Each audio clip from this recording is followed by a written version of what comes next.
एक बार फिर सभी मित्रों को जय श्री श्याम। मैं नितिन त्रिपाठी अपने इस YouTube प्लेटफॉर्म पर आप सभी का स्वागत करता हूं और उम्मीद करता हूं कि आप सभी जो है अपनी परीक्षाओं से जुड़ी तैयारी को गंभीर रूप से कर रहे होंगे। इसी टॉपिक में जो है कुछ बच्चों का विज्ञान में कक्षा 10 के जो बच्चे थे उनका जो है मानव नेत्र वाला छूट गया था, जो किसी कारणवश वो नहीं आ पाए थे तो उनका छूटा हुआ है। तो इसी में जो है एक ऑनलाइन जो है वीडियो दे रहा हूँ, तो इसी से टॉपिक से अपना क्लियर कर लें। तो इसमें जो है मानव नेत्र कक्षा 10 की परीक्षा में बहुत ज्यादा पूछा जाने वाला क्वेश्चन है कि मानव नेत्र का सचित्र वर्णन कीजिए। इसमें जो है केवल हमें जो है एक चित्र डायग्राम बनाना होता है और थोड़े 1-2 पॉइंट मेंशन करने होते हैं। पूरा टॉपिक जो है पूरा क्लियरली जो है क्लास 12th में पूछा जाता है, तो हमें जो है एक स्टैंडर्ड तौर पे जो है दिखाना होता है एक डायग्राम और उसके कुछ पॉइंट मेंशन करते हैं। तो देखिए मानव नेत्र, सबसे पहला पॉइंट इसका हमें यही क्लियर करना है कि मानव नेत्र जो है उत्तल लेंस की भांति व्यवहार करता है। किसकी भांति? उत्तल लेंस की भांति व्यवहार करता है। ये पॉइंट हमें याद रखना है, उत्तल लेंस की भांति व्यवहार करता है। अब याद रखना है कि उत्तल लेंस को अभिसारी लेंस भी कहते हैं। क्या कहते हैं? अभिसारी लेंस। अभिसारी लेंस। अब अभिसारी लेंस इसे क्यों कहते हैं? क्या ऐसी प्रकृति होती है कि इसे अभिसारी लेंस बोला जाता है? तो इसके लिए भी याद रखना है कि जो प्रकाशीय किरणें होती हैं किसी स्रोत से निकलने के बाद ये जो है क्या करता है, उनको स्रोत को निकलने के बाद जो भी प्रकाशीय किरणें उनको इकट्ठा करता है। इकट्ठा करने के कारण ही इसे अभिसारी लेंस कहते हैं। तो इसका एक पॉइंट मेंशन कर देना है कि एकत्रित करता है। अब एकत्रित किसे करता है? प्रकाशीय किरणों को एकत्रित करता है। इस तरह से लिख देना है। इतना तो नहीं लिखना है, केवल हमें क्या लिखना है? उत्तल लेंस की भांति व्यवहार करता है। अब इसका एक डायग्राम मेंशन कर लीजिए। इस तरह से हमें डायग्राम दिखा देना है, इस तरह से बना देना है यहाँ पे। अब देखिए यहाँ ये एक ब्लैक स्पॉट दिखा देना है और एक ब्लैक स्पॉट यहाँ पे दिखाना है। इसे बोला जाता है रेटिना। क्या बोलते हैं इसे? रेटिना। और इसे जो है ऊपर मेंशन करता है, इसे बोला जाता है आइरिस। इसे क्या बोलते हैं? आइरिस। इसे आइरिस। और जो यहाँ पे सबसे लास्ट में जो दिया गया है उसे बोला जाता है कार्निया। इसे बोलते हैं हम क्या बोलते हैं? कार्निया। बस ये 3 पॉइंट हमें हाई स्कूल 10th स्टैंडर्ड पे दिखाने होते हैं। 10th स्टैंडर्ड जो होता है इस तरह से हमने दिखा दिया। अब एक एक पॉइंट को क्लियर करना होता है। अब देखिए जो सबसे पहला पॉइंट है वो हमारा क्या है? रेटिना। इसमें लिख देना है फोटोग्राफिक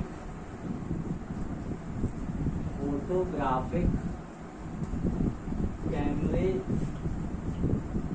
की भांति या तरह, फोटोग्राफिक कैमरे की भांति व्यवहार करता है। व्यवहार करता है। फर्स्ट पॉइंट इसका ये क्लियर कर देना है। और सेकंड पॉइंट में क्या लिखना है कि मानव नेत्र का अंतिम प्रतिबिंब कहाँ बनता है? रेटिना पर। दूसरा पॉइंट इसमें दिखा देना है अंतिम प्रतिबिंब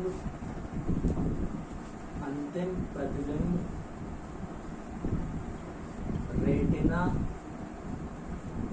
पर बनता है। अब हमने बताया था यहाँ पे क्या एक नया शब्द मिला? प्रतिबिंब। हमने ऑफलाइन क्लासेस में बताया था कि प्रतिबिंब क्या होता है कि जब प्रकाशीय किरणें किसी प्रकाशीय स्रोत से निकलती हैं तो परावर्तन या अपवर्तन के पश्चात किसी बिंदु पर मिलती है, मिलती हुई प्रतीत होती है, उसे क्या कहते हैं? प्रतिबिंब कहते हैं। प्रतिबिंब कितने प्रकार का होता है? प्रतिबिंब 2 प्रकार का होता है। कितने प्रकार का? 2 प्रकार का। एक वास्तविक प्रतिबिंब और एक आभासी प्रतिबिंब। वास्तविक प्रतिबिंब क्या होता है? जो पर्दे पर प्राप्त हो जाता है। और आभासी प्रतिबिंब क्या होता है? जिसे पर्दे पर प्राप्त नहीं किया जा सकता है। और जो पर्दे पर प्राप्त होगा वो सदैव वस्तु से छोटा व सीधा उल्टा बनेगा, और जो आभासी होता है वो वस्तु की अपेक्षा छोटा बनता है और उल्टा बनता है। अब देखिए यहाँ पे ऑफलाइन क्लासेस में सब क्लियर कराया था। अंतिम प्रतिबिंब कहाँ बनता है? इसका रेटिना पर बनता है। रेटिना के हमारे 2 पॉइंट जो है क्या हो गए? क्लियर हो गए। अब देखिए अगला पॉइंट, अब हम इसे जो है वस्तु का अंतिम प्रतिबिंब कहाँ रेटिना, आयरिस को देखिए, पहले इसको मेंशन करते हैं कार्निया को, इसको जो है लिखना है मानव नेत्र का दान करने वाला भाग। जो बोलते हैं कि नेत्र दान किया, नेत्र दान में क्या दान किया जाता है, जो कार्निया होती है अपने नेत्र की उसे जो है दान किया जाता है। अब यहीं से एक पॉइंट और क्लियर कर देना है हमें, इस तरह से बिल्कुल अच्छा बनाना है।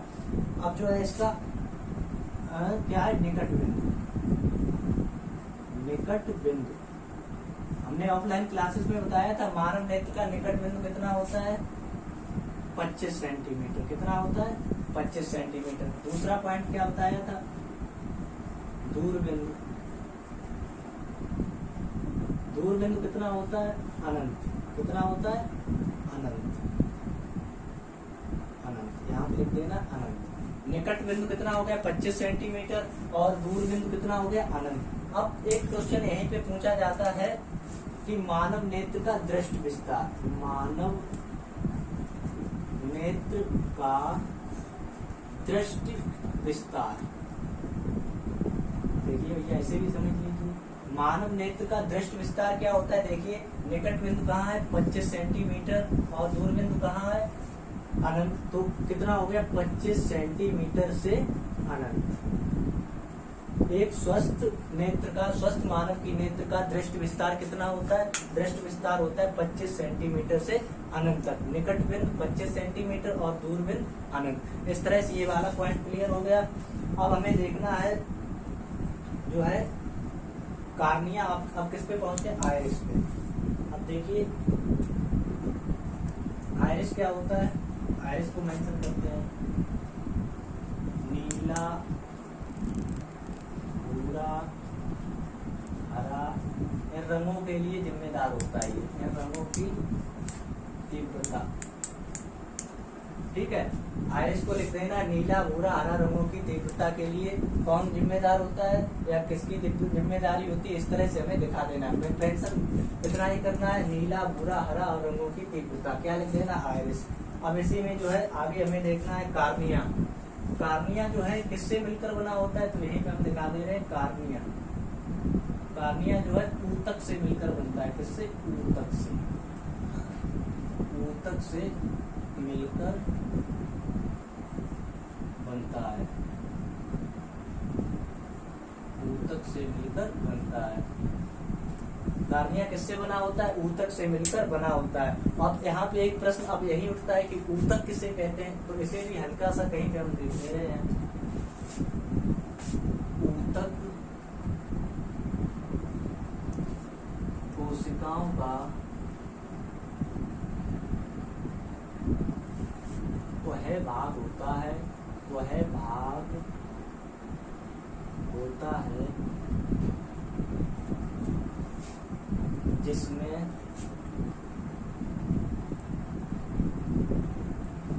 सभी कोशिकाएं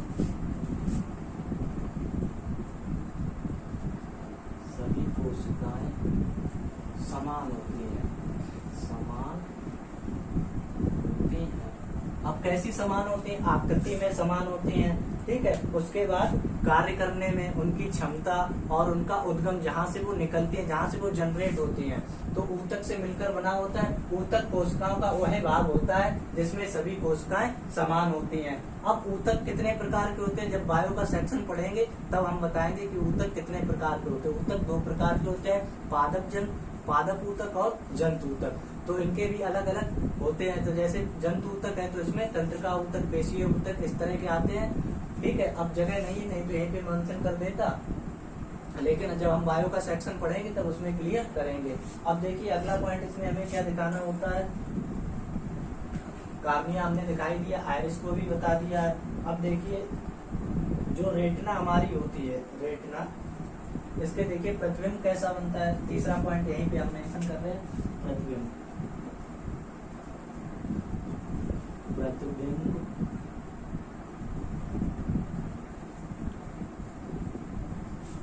प्रतिबिंब जो है इसका उल्टा छोटा और कैसा बनता है, वास्तविक। प्रतिबिंब उल्टा, छोटा और वास्तविक। और मस्तिष्क पे कैसा बनता है,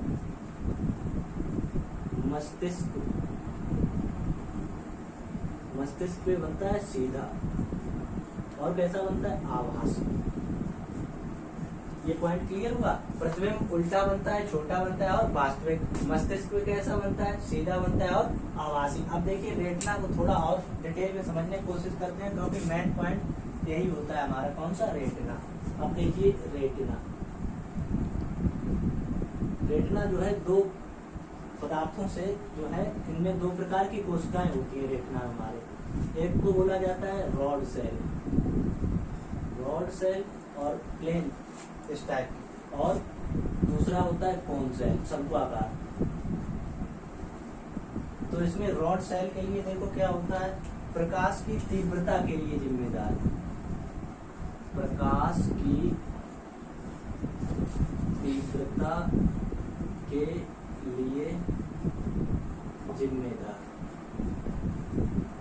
तो प्रकाश की तीव्रता के लिए कौन जिम्मेदार होता है, रॉड सेल। अब देखिए इसमें जो है क्या काम होता है, जब ये प्रकाश की तीव्रता यानी कि रॉड सेल काम करना जब बंद कर देती है, काम बंद, तो जब इनका काम बंद हो जाता है तो इसमें जो है आयोडोक्सिन नामक एक पदार्थ बनता है, वो नहीं बनता है। कौन सा बताया था, राडाक्सिन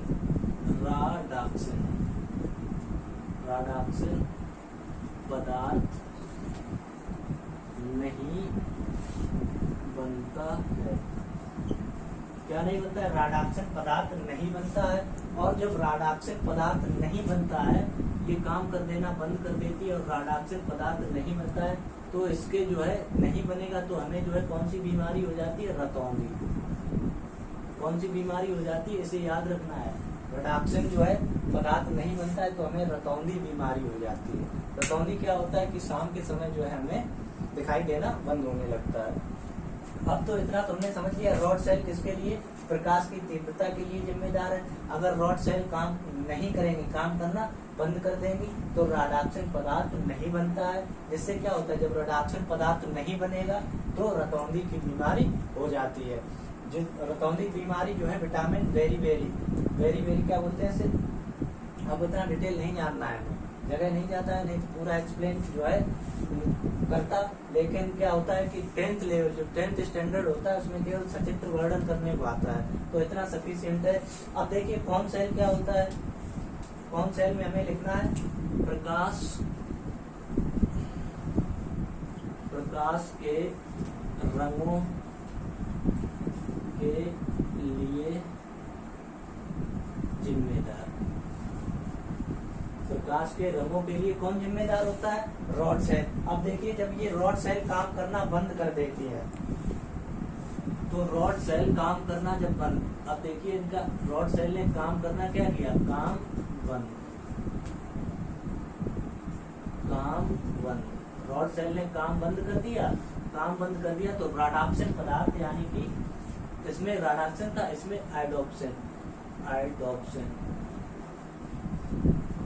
आयोडोक्सिन पदार्थ नहीं बनता है।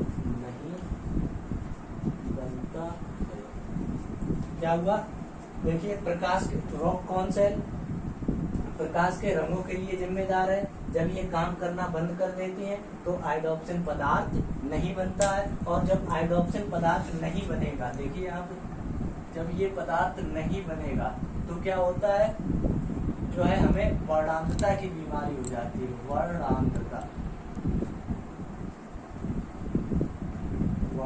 हो जाती। अब सवाल ये उठता है कि वर्णांधता ये हमारे सिलेबस में भी है, दृष्टि दोष में इसे शामिल नहीं करते हैं। दृष्टि दोष में शामिल क्यों नहीं किया जाता है, क्योंकि ये जन्मजात होता है, समझना है मैं। दृष्टि दोष में इसलिए शामिल नहीं करते हैं क्योंकि ये जन्मजात होता है। इस रोग की वाहक जो होती है, ये रोग जो फैलता है वो किससे फैलता है, स्त्रियों से, और ये स्त्रियों में कभी नहीं पाया जाता है। फैलाने का जो कारण है वो कौन है, स्त्रियां, लेकिन स्त्रियों में कभी नहीं पाया जाता है। और निकट दृष्टि दोष में इसे शामिल नहीं किया जाता है। क्यों नहीं किया जाता है, क्योंकि ये जो है जन्मजात होता है। अब देखिए वर्णांधता क्या होता है, वर्णांधता के लिए लिख लेते हैं दो शब्द ये, क्योंकि ये सिलेबस में हमारे है। तो वर्णांधता यहाँ इधर लिखे दे रहे, थोड़ा ऊपर लेके आ रहे इसे, यहाँ पे लिखे दे रहे, लाल व हरे रंग में, लाल व हरे रंग में विभेद न कर पाना, कर पाना क्या कहलाता है, वर्णांधता कहलाता है। एक मोटी सी बात हमें याद रखनी है, या तो ऐसे लिख देना है लाल व हरे रंग में विभेद न कर पाना, या फिर कैसे लिखना है, एक से अधिक रंगों में विभेद न कर पाना वर्णांधता कहलाता है। इस रोग की वाहक स्त्रियां होती हैं, लेकिन यह स्त्रियों में कभी नहीं पाया जाता है। अब इस तरह से हमारा जो है मानव नेत्र का 10th स्टैंडर्ड का इतना ही है, और इसी तरह से हमें डायग्राम बनाना है, एक एक पॉइंट को क्लियरली समझा देना है। आप चाहें तो इसे अपनी कॉपी में नोट कर सकते हैं, या फिर इसका एक अच्छा सा स्क्रीन शॉट लेकर अपनी कॉपी में रख सकते हैं, स्क्रीनशॉट लेकर अपनी कॉपी में जोड़ सकते हैं। तो आज की क्लास के लिए इतना ही था। अब जो है नेक्स्ट टॉपिक जो भी होगा, जिन बच्चों का, ये नहीं कि हमारे यहाँ जो ऑफलाइन पढ़ रहे हैं उनके लिए, जो भी बच्चा है हमारे क्षेत्र का या हमारे करीबी है, यहाँ आकर कोचिंग में आकर पूछ सकता है, या अपना कमेंट करके हमें बता दे सकता है कि सर ये हमारा जो है क्वेश्चन छूटा हुआ है, कृपया ऐसे जो है एक वीडियो बनाकर अपलोड कर दीजिए। तो सभी के लिए जो है सेवा उपलब्ध है। और अगर ये डायग्राम या मानव नेत्र का जो समझ में आया हो, अच्छे से क्लियर हुआ हो, तो इसे शेयर करें, लाइक करें, और जो है ज्यादा से ज्यादा लोगों तक ये बात पहुंचाएं, और सब्सक्राइब करें। आज की क्लास के लिए बस इतना ही। एक बार फिर सभी मित्रों को जय श्री श्याम।